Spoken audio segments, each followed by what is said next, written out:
rather than fighting, and they'll be doing that. And these two gentlemen are very smart, and I think they liked each other a lot. I spent time with them. I think they liked some people may be surprised. I really do. I think they've spent a lot of time killing each other, and now they're going to spend a lot of time hugging, holding hands, and taking advantage of the United States of America economically like every other country does. So they're going to do very well. But they do have some very valuable things. They're going to have a lot of money and a lot of success. And I think they're going to get along really well. So I hope so. Thank you very much. Look at them. Look at the way they love each other. Thank you. So I have a lot of confidence in both leaders. We'll keep these commitments. I know they're going to keep them and follow through on the agreement and create a much brighter future for the people of their countries. And they're heroes within their countries because of today. And this is a big story. And so much is being written and said. All of the newscasts have it at the top of the list. And they are heroes, and we want to keep it that way. Today, the United States is also signing our own bilateral agreements with the Congo and Rwanda that will unlock new opportunities for the United States to access critical minerals and provide economic benefits for everybody. And we'll be involved with sending some of our biggest and greatest companies over to the two countries. And we're going to take out some of the rare earth and take out some of the assets and pay, and everybody's going to make a lot of money. These are just two of the many new agreements related to mineral supplies that my administration has achieved this year, including with Australia, Japan, Kazakhstan, Malaysia, South Korea, and many other countries. With all of these agreements, we're forging new economic security partnerships that protect the interests of America and our friends and partners, and a core feature of my administration's national security strategy, a big part of which is the tariffs. We're taking in trillions of dollars in tariffs. Nobody's ever seen anything like it, and it's given us really great national security. We'll be paying down debt. We'll be making distributions to people, and we're really doing a job. It's amazing. I was with a gentleman, the future king of Saudi Arabia, and you've heard me say this a couple of times, but 2 months ago when I was over there, he said, and actually Qatar is represented today, and UAE is represented, and your leader said the exact same thing, different words, but the exact same thing, that 1 year ago they thought our country was dead, and now our country is the hottest country anywhere in the world. We're the hottest. Very good men, and they're two potentially very strong countries.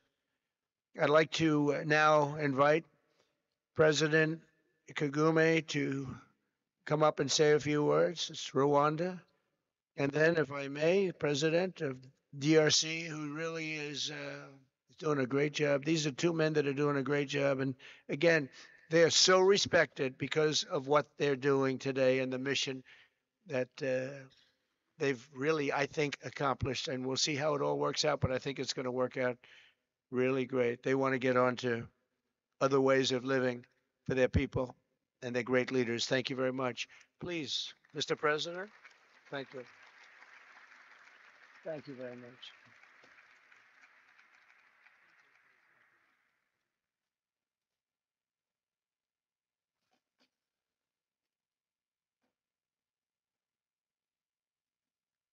Excellency Donald Trump, President of the United States of America, Excellencies, heads of state and government and former heads of state, distinguished ladies and gentlemen, I want to begin with some words of thanks. First, to my fellow heads of state and government from Africa, your presence here confirms that these efforts enjoy the broad support necessary to succeed. I also thank Minister of State Kulaifi, representing His Highness Sheikh Tamim bin Hamad of Qatar. The role of Qatar has been absolutely central in getting us to this point. But of course, the biggest vote of thanks goes to President Donald Trump. No one was asking President Trump to take up this task. Our region is far from the headlines. But when the President saw the opportunity to contribute to peace, he immediately took it. This conflict has lasted for 30 years. Nous avons vu un nombre incalculable de médiations, divers efforts, mais personne n'a pu réussir à régler les questions en suspens. Le président Trump a lancé et a insufflé un nouveau dynamisme efficace. Et grâce à lui, nous avons fait de grandes avancées. Son approche était équitable. Jamais n'était-il partial.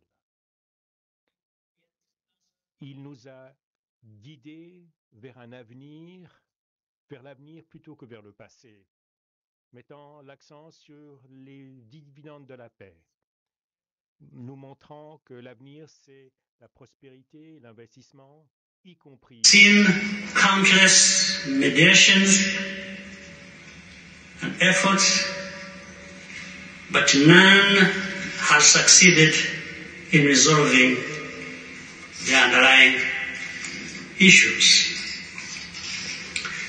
President Trump introduced a new and effective dynamism that created the space for breakthroughs. His approach is even-handed, never taking sides.